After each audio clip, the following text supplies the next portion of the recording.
Accident జరిగింది అన్న విషయాన్ని ఇప్పుడే అందరికీ చెప్తాను. ఎందుకు ఇదంతా చేశావని ఇంట్లో అందరూ నిలదీస్తారు. ఇంట్లో గొడవ జరుగుతుంది. అది చాలు ఆజ్యం పోసి గొడవని మరింత పెంచడానికి. జరిగిన యాక్సిడెంట్ చిన్నదే కదమ్మా, మరిప్పుడు ఈ పూజ ఎందుకు? ఈ కార్తీక వీరార్జున వ్రతం ఎందుకు? ఇప్పుడు జరిగింది చిన్నదే కావచ్చన్నయ్య. తగిలిన గాయం చిన్నదే అయి ఉండొచ్చు, అది మానిపోతుంది, అందరూ మర్చిపోతారని నువ్వు అనుకోవచ్చు. కానీ ఈ విషయాన్ని మాత్రం నేనంత తేలిగ్గా తీసుకోలేకపోతున్నాను. నువ్వు కారు నడుపుతున్న దగ్గర నుంచి ఎప్పుడు ఇలా జరగలేదు, కానీ ఇప్పుడు జరిగింది కదా. నువ్వు తీసుకున్నంత తేలిగ్గా ఆ విషయాన్ని నేను తీసుకోలేకపోతున్నాను. అది కాకుండా ఆ రోజు నీకు ప్రాణాపాయం ఉన్నట్టు నాకు కల కూడా వచ్చిందన్నయ్య. ఆ కల ఎంత స్పష్టంగా ఉందంటే అది నిజమేమో అన్నంత భ్రమ కలిగించింది. నిన్ను చూసేంత వరకు నా మనసు కుదుటపడలేదు. ఆ కల నన్నెంత భయపెట్టిందో ఆలోచించు. అది కల కాదు, అది నిజమని నీకు తగిలిన గాయమే నిరూపిస్తుందంటే నువ్వు ప్రమాదంలో ఉన్నావన్న సంగతి ఇవన్నీ చెప్తున్నాయి కదన్నయ్య.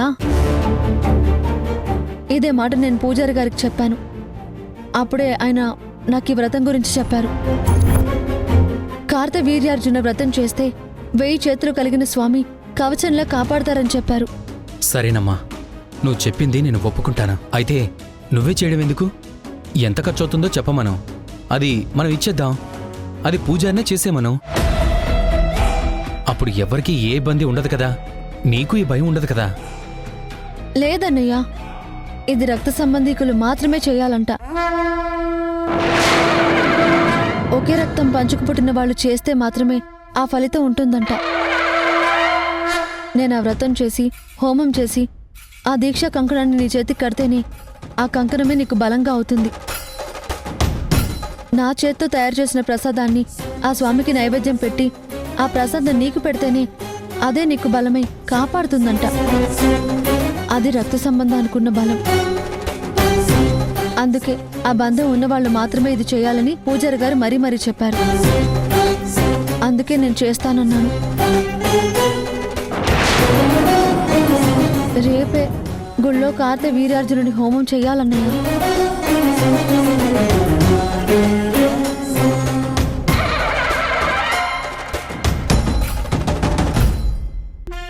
థ్యాంక్స్ బాను. నీ మీద నేనెప్పుడు గెలవలేకపోతున్నాను, నన్ను ఓడిస్తున్నావని నాకు తెలుసు. నీ మీద ఎంతో కోపం ఉండేది, కానీ ఈరోజు అదంతా పోయి రియల్గా నీ మీద అభిమానం కలిగింది. ఎందుకంటే నాకు నీకే తెలియకుండా ఎంత సాయం చేస్తున్నావు కాబట్టి నేను నీకు ఎప్పటికీ థ్యాంక్స్. నువ్వే చెప్పావు కదా ఈ వ్రతం కేవలం రక్త సంబంధికులే చేయాలని. పూజారి గారు చెప్పిన ఆ ఒక్క అండర్లైన్ చాలు. మీరిద్దరు సొంత అన్నా చెల్లెళ్ళని ఎలా నిరూపించాలా అని ఆలోచిస్తున్నాను. ఆధారం పోయిందని భయపడుతున్న నాకు ఒక వజ్రాయుధాన్నిచ్చావు. ఇప్పుడు ఈ నిజం బయట పెడితే నాకు తెలిసిన వెంటనే చెప్పినట్టవుతుంది. మీరు ఇన్నాళ్ళు ఈ నిజాన్ని దాచిన దొంగలవుతారు. ఈ ఇంట్లో సునామీ పుడుతుంది. ఆ ఉప్పెనలో మీరిద్దరూ కొట్టుకుపోతారు. ఆ బాధలో ఉన్న కార్తీక్ని నేనోదారుస్తాను. అలా నా కార్తీక్ని నేను దక్కించుకొని నేననుకున్నది సాధిస్తాను. ఏంటన్నయ్యా, ఈరోజు ఆఫీస్ నుంచి వచ్చేసరికి బాగా లేట్ అయినట్టుంది. అదేం లేదులేమ్మా, వీడు నాకు పని అప్పగించాడు. అది చూసుకుని వచ్చేసరికి కాస్త లేట్ అయింది. ఇదిగో ఇవి చూడు. ఏంటి మావయ్య, నాన్న మీకు పని అప్పగించారా? ఏంటా పని? ఇంకేముంది, నీలిమకు మంచి సంబంధం చూద్దామని చెప్పి అనుకున్నాం కదా. ఈ స్నేహితుడు అన్నయ్యకి చెప్పినట్టున్నారు. ఆయన మాటంటే అన్నయ్యకి శాసనం కదా, అందుకే. ఇదిగో పెళ్లి కొడుకు ఫోటోలు తీసుకొని వచ్చేశారు. భాను, అన్నయ్య గారు వచ్చారు. నీలిమని కూడా ఒకసారి పిలువు. అలాగే అత్తయ్య. ఇది చూడండి, ఈ ఫోటో.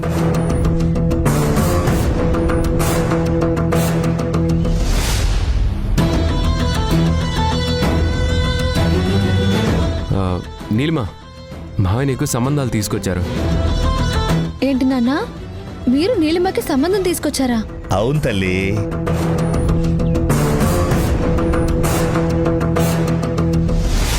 నీకు తెలిసిన మ్యారేజ్ బ్యూరో ఏదైనా ఉంటే నీలిమికో మంచి సంబంధం చూడరా అని మనో నాకు ఫోన్ చేసి చెప్పాడు. అప్పుడే మా ఆఫీస్ దగ్గర ఉన్న మ్యారేజ్ బ్యూరోకి ఫోన్ చేసి చెప్పాను. వాళ్ళు కొన్ని ఫోటోలు పంపించారు, అవి చూపిద్దామని తీసుకొచ్చాను. పర్వాలేదు, నీలిమాకి పెళ్ళనుకోగానే అన్ని పనులు చాలా ఫాస్ట్గా అయిపోతున్నాయి. అంటే తొందరలోనే నీలిమ ఇంకో ఇంటికి ఇళ్ళలవుతుందన్నమాట. అమ్మమ్మ ఎప్పుడు చెప్తూ ఉంటుంది కదా భాను, కళ్యాణం వచ్చినా కక్కొచ్చినా ఆగదు అని. నీలిమకి పెళ్లి గడియలు వచ్చినట్టున్నాయి. అందుకే అన్నయ్యకి చెప్పిన వెంటనే చూడు ఎన్ని సంబంధాలు వచ్చాయో. నీలిమా, ఇదిగో ఈ ఫొటోస్లో ఉన్న అబ్బాయిల్ని చూడు. నీకు ఎవరు నచ్చితే వాళ్ళతో మాట్లాడదాం. నేను చూడటానికి ఏముంది కార్తీక్, నా గురించి మీరందరూ ఎంతో మంచిగా ఆలోచిస్తారు కదా, నాకన్నా మీరే ఎక్కువగా ఆలోచిస్తారు. మీరు చూస్తే నేను చూసినట్టే. మీకు ఎవరు నచ్చితే వాళ్ళని ఓకే చేయండి. అదేంటమ్మా, చేసుకునేది నువ్వు, జీవితాంతం కలిసి ఉండాల్సింది నువ్వు.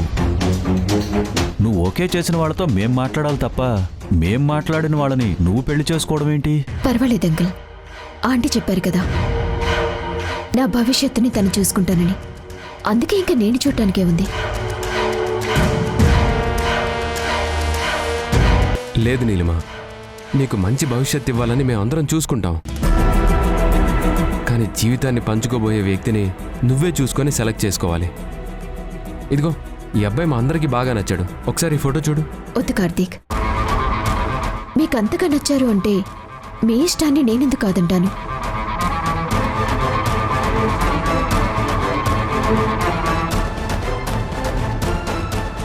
మీ ఇష్టం నా ఇష్టం వేరువేరుగా ఉండవు కదా, తనతోనే మాట్లాడండి. అదేంటి నీలిమా, ఎవరైనా సరే మంచి సంబంధం చూడ్డానికి బాధ్యత తీసుకుంటారు. అంత మాత్రాన పెళ్లి కొడుకును కూడా చూడకుండా నేను నిర్ణయం చెప్పడం కరెక్ట్ కాదు కదా. అందుకే ఒకసారి నువ్వు ఫోటో చూడు. మాకు నచ్చిన వాళ్ళు నీకు నచ్చాలని లేదు కదా. ఆ ఫోటోలో నీకు ఎవరైతే నచ్చుతారో వాళ్ళతోనే మాట్లాడదాము. చూడ్డానికి ఏమైంది? చెప్పాను కదా భాను, నా గురించి ఇంట్లో అందరూ ఇంత గొప్పగా ఆలోచిస్తున్నప్పుడు ఆ ఫోటోలు నేను చూసి ఓకే చేయటం కరెక్ట్ కాదు. మీరు ఎవరిని సెలెక్ట్ చేస్తే వాళ్ళతో పెళ్ళని నాకు చెప్పండి. తప్పకుండా తల ఉంచుకొని తాళి కట్టించుకుంటాను.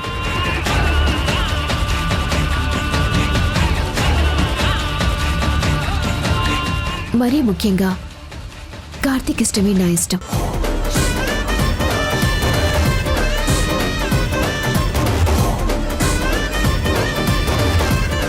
అదేంటి ఊర్మిళ, నీలిమ అలా మాట్లాడుతుంది? ఇంతకీ తనకి ఇష్టం ఉన్నట్టా లేనట్టా? చెప్పింది కదా నాన్న, మన ఇష్టమే తన ఇష్టం అని. తన గురించి మనం మంచి సంబంధమే చూస్తామని నీలిమ కూడా తెలుసు కదా. అందుకే నిర్ణయాన్ని మనకే వదిలేసింది.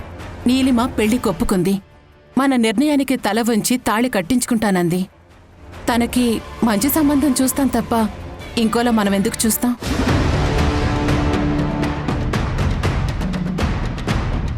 సరే అన్నయ్య, ఓ మంచి ముహూర్తం చూసుకొని ఆ అబ్బాయిని పెళ్లి చూపులకి రమ్మని చెప్తే బాగుంటుంది. సరే, ఇదే మాట నేను వాళ్ళకి చెప్తాను. మీరు ముహూర్తం చూసి చెప్పండి, పెళ్లి చూపులకి ఏర్పాటు చేద్దాం. మరి నేను బయలుదేరతాను. అదేంటి నాన్న, ఎలాగో వచ్చారు కదా, భోంచేసి వెళ్ళండి. లేదులేమ్మా, ఇంట్లో రాము ఒకరితే ఉంటుందిగా, తను నా కోసం ఎదురు చూస్తూ ఉంటుంది. నేను ఇంటికి వెళ్ళి భోంచేస్తాను. బయలుదేరతాను. వస్తాను రా మను. వస్తా చెల్లెమ్మా. సరే అన్నయ్య. వస్తా బాబు. గుడ్ నైట్ తల్లి.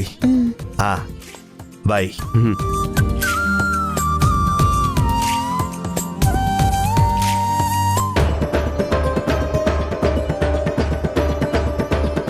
నాకు మీరు పెళ్లి చూపులు ఏర్పాటు చేయటం కాదు, ఈ ఇంట్లో పెద్ద ప్రమాదాన్ని నేను సృష్టించబోతున్నాను.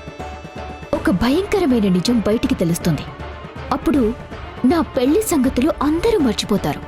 ఇన్నేళ్లుగా ఇంట్లో ఇంత నాటకమాడుతున్న భాను పార్థుల విషయం అందరూ సీరియస్గా తీసుకుంటారు. ఆ గొడవల్లో ఈ ఇల్లు అల్లకల్లోలమవుతుంది. మళ్ళీ అన్ని పరిస్థితుల్ని నేను నా కంట్రోల్లోకి తెచ్చుకుంటాను.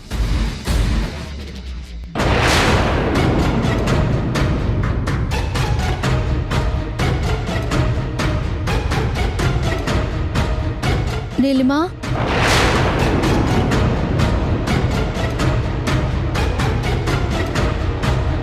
నిజంగా నువ్వు ఈ పెళ్లికి ఇష్టపడి ఒప్పుకున్నావా? ఆ అనుమానం నీకెందుకొచ్చింది? దీనికి నువ్వు మనస్ఫూర్తిగా ఒప్పుకొనుంటే కనీసం అబ్బాయి ఫోటో అయినా చూసేదానివి. నువ్వు ఆ పని కూడా చేయలేదు. దాన్ని ఆయన ఇష్టానికే వదిలేశావు. అందుకే అనుమానం వచ్చింది. అంటే ఏంటి భాను? ఇష్టం లేకుండానే నేను ఇదంతా చేస్తున్నానని నీ అనుమానమా? నిజంగా ఇష్టంతో చేసిన దానివైతే ఫోటోలు చూసి నీకు ఇష్టమైన వాళ్ళని ఓకే చేసేదానివి. కానీ నువ్వు అలా చేయలేదు. అప్పుడే నువ్వు బయటకు చెప్తున్నది ఒకటి, నీ మనసులో ఇంకోటి ఉందని అర్థమైంది. అందుకే అడుగుతున్నాను, ఈ పెళ్లి నిజంగానే నీకు ఇష్టమా లేదా? అవును భాను, నాకిష్టం లేదు. ఎందుకంటే నా ఇష్టం ఏంటో నీకు తెలుసు కదా. ఇప్పుడు ఏం చెప్పాలి? నేను పెళ్లి చేసుకోను, నాకిష్టం లేదు అని అందరి ముందు గట్టిగా అరిచి చెప్పాలా? అప్పుడు ఆంటీ ఏమడుగుతారు? ఇంకా నీ మనసులో కార్తీక్ ఉన్నాడా? భానుని కార్తీక్ని విడదీద్దామనుకుంటున్నావా అని అందరూ నా మీదే నిందలు వేస్తారు. కార్తీక్ నువ్వు ఒకటే అని మీరే చెప్పారు. కార్తీక్ నీవాడైనప్పుడు ఇంకా నా ఇష్టానికి విలువేముంటుంది? అలాగే ఇష్టం కూడా చచ్చిపోదు కదా, చంపుకోవాలి. అందుకే నా ఇష్టాన్ని చంపుకున్నాను. నేనిష్టపడ్డ కార్తీక్ని నీ ఇష్టానికి వదిలేశాను. ఇంకా జరిగేదేంటో అర్థమైనప్పుడు దాని గురించి ఎందుకు ఆలోచించటం? అందుకే నిర్ణయాన్ని వాళ్ళని తీసుకోమన్నాను. నాకు మంచి చేయాలని నువ్వు మీ నాన్న కూడా చాలా ఆలోచిస్తున్నారు కదా. ఈ ఇంటి గురించి ఇంతలా ఆలోచించి మీరందరూ ఉండగా నేనెందుకు ఈ విషయంలో ఎక్కువ ఆలోచించాలని నా నిర్ణయం చెప్పాను. ఇందులో నీకు ఎలాంటి అనుమానమూ లేదు. చూడు నీలిమా, ఇది నీ నిర్ణయం అయితే మంచిదే. ఎందుకంటే నువ్వు ఆయన ఇష్టపడ్డావన్న సంగతి నాతో సహా ఇంట్లో అందరికీ తెలిసింది. కానీ అందరి ఇష్టాలు అన్ని వేళలా నెరవేరవు కదా. మనం ఒకటి తెలిస్తే దైవం ఇంకోటి తలుస్తుంది. ఈ జన్మకి మా ఇద్దరికీ రాసిపెట్టింది. అందుకే మేమిద్దరం ఒకటయ్యాం. నీ ఇష్టాన్ని తప్పుబట్టట్లేదు, కానీ ఇప్పటికైనా నీ మనసు మార్చుకున్నందుకు నేను చాలా ఆనందపడుతున్నాను. అదేంటి భాను, మీ నాన్నగారే కూతురికి సంబంధం చూసినట్టు నా కోసం సంబంధాలు చూస్తున్నారు. ఆ తండ్రికి సపోర్ట్ చేసే కూతురివి నువ్వున్నావు. ఈ పెళ్లికి పెద్దవుతున్నావు. మీరందరూ ఉండగా నేనెందుకు ఆలోచించాలి అని నా నిర్ణయం అలా చెప్పాను. అంతకు మించి ఇంకేం లేదు. నాకు పెళ్లి చేయాలనుకుంటున్నారు కదా, చేయండి.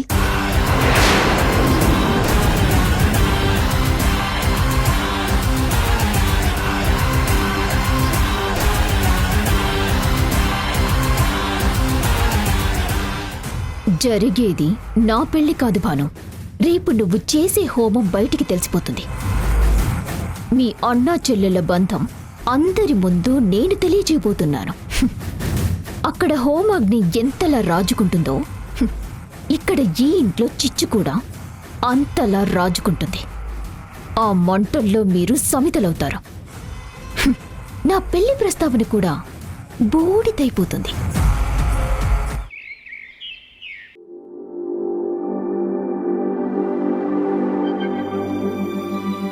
నమస్కారం పూజారి గారు. నమస్కారం. ఇతనే మా అన్నయ్య. నమస్కారం పూజారి గారు. దీర్ఘాయుష్మాన్ భవ. నువ్వు చాలా అదృష్టవంతుడు బాబు. అమ్మలా కాపాడుకునే చెల్లి నీకు లభించింది. నీకేదో జరుగుతుందని తను భయపడింది. ఈ వ్రతం చేసి, ఈ హోమం చేసి, ఆ దీక్షాకంకణం కట్టుకుంటే ఆ కార్తవీర్యార్జునుడే కవచంలా నిన్ను కాపాడుతాడని చెప్పాను. మీ చెల్లెలు ఈ వ్రతం హోమం చేయడానికి కంకణం కట్టుకుంది. దీక్షావ్రతం పూర్తి చేస్తే ఇక నీకు ఎలాంటి భయమూ ఉండదు. శత్రుబాధల్ని సహస్ర చేతులతో తొలగించి రక్షించే మహిమాన్వితమైన దేవుడు కార్తవీర్యార్జునుడు. కూర్చోండి.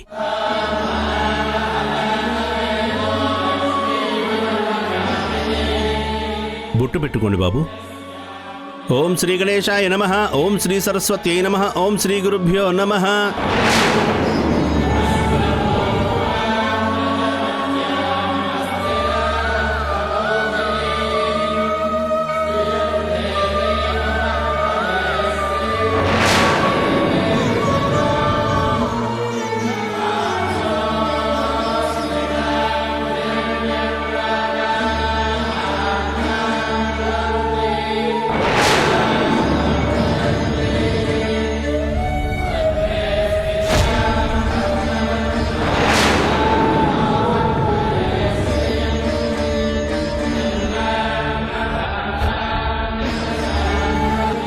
వదినా, ఆ వ్రతం ఏంటి, ఆ హోమం ఏంటి?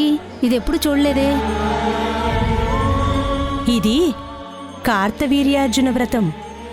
అది చేస్తే ఎలాంటి శత్రుపీడలున్నా, మృత్యుంజయ భయాలున్నా అవన్నీ పోతాయి.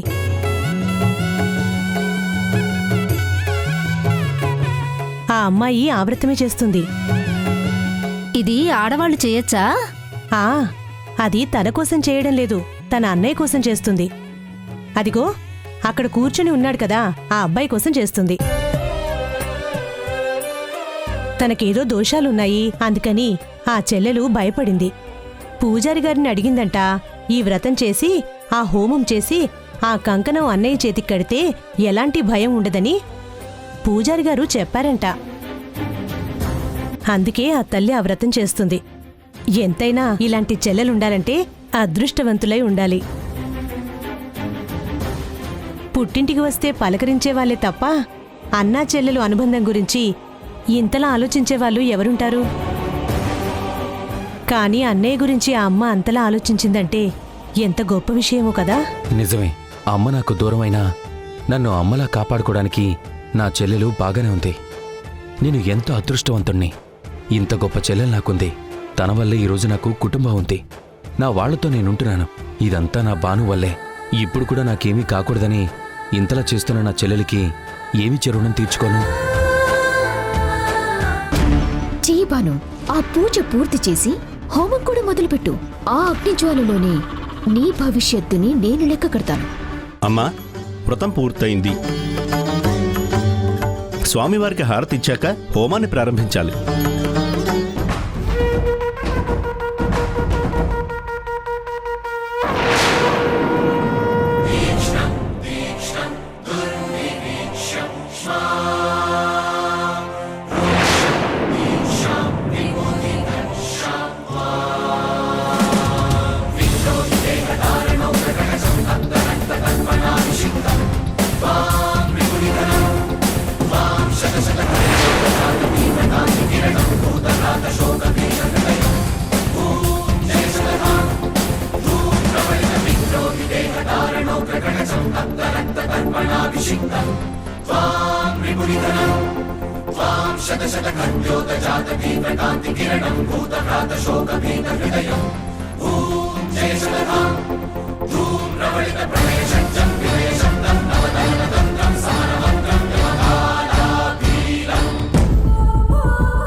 హలో నీలిమా. ఆంటీ, నేను మీతో మాట్లాడాలి. గుడికొస్తారా? అయినా నువ్వు ఇంట్లోనే కదా ఉండాలి. గుడికెప్పుడెళ్ళా? ఇప్పుడే వచ్చానండి. నాకు మంచి భవిష్యత్తు ఇవ్వాలని మీరు అనుకుంటున్నారు కదా, అందుకే ఆ విషయం గురించి నేను నిర్ణయం తీసుకున్నాను. అది ఇంట్లో చెప్పేది కాదు, ఆ దేవుడి సమక్షంలో దేవుడి సాక్షిగా చెప్పేది. అందుకే మీరు ఇక్కడికి వస్తే గుడి దగ్గరే చెప్తాను. ఆ దేవుడి సన్నిధిలోనే నేను మీతో మాట్లాడాలి. దయచేసి రండి ఆంటీ. ఆహా, అది కాదు నీలిమా. మీరు గుడికి రండి ఆంటీ, ప్లీజ్. అడ్రస్ ఎక్కడ అంటే? నీలిమా, నేను చెప్పేది విను.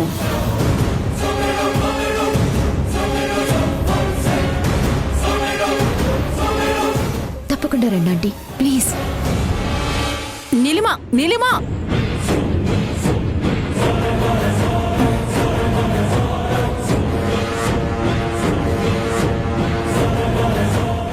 నన్ను గుడికి రమ్మంటుందేంటి? ఏంటమ్మా, మీటింగ్కేనా? లేదు కార్తీక్, నీలిమ అర్జెంటుగా గుడికి రమ్మంది. నాతో ఏదో మాట్లాడాల్సింది ఉందట. నేను మీటింగ్కి వెళ్ళాలి అని చెప్పేలోపే ఫోన్ కట్ చేసింది. అది తన భవిష్యత్తు గురించి అయ్యుంటుంది. ఇప్పుడేం చేయాలో నాకు అర్థం కావడం లేదు. ఏమైందమ్మా? తన పెళ్లి గురించి అయి ఉంటుంది. నీతో మాట్లాడినా నాతో మాట్లాడినా ఒకటే కదా. తనకి సంబంధించి మనం పెళ్లి సంబంధం చూస్తున్నాం కదా. నేను మాట్లాడతానులే, నువ్వు మీటింగ్కి వెళ్ళు. నేను గుడి దగ్గర తనతో మాట్లాడతాను. సరే.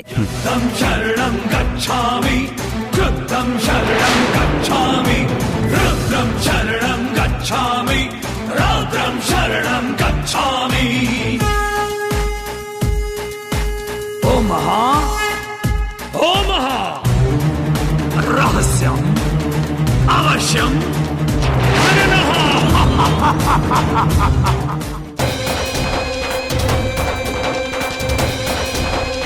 నీలిమ ఎక్కడున్నావు? గర్భగుడి పక్కనే ఒక హోమం జరుగుతుంది, అక్కడికి దగ్గరలోనే ఉన్నాను. నువ్వు అక్కడికి రా కార్తీక్.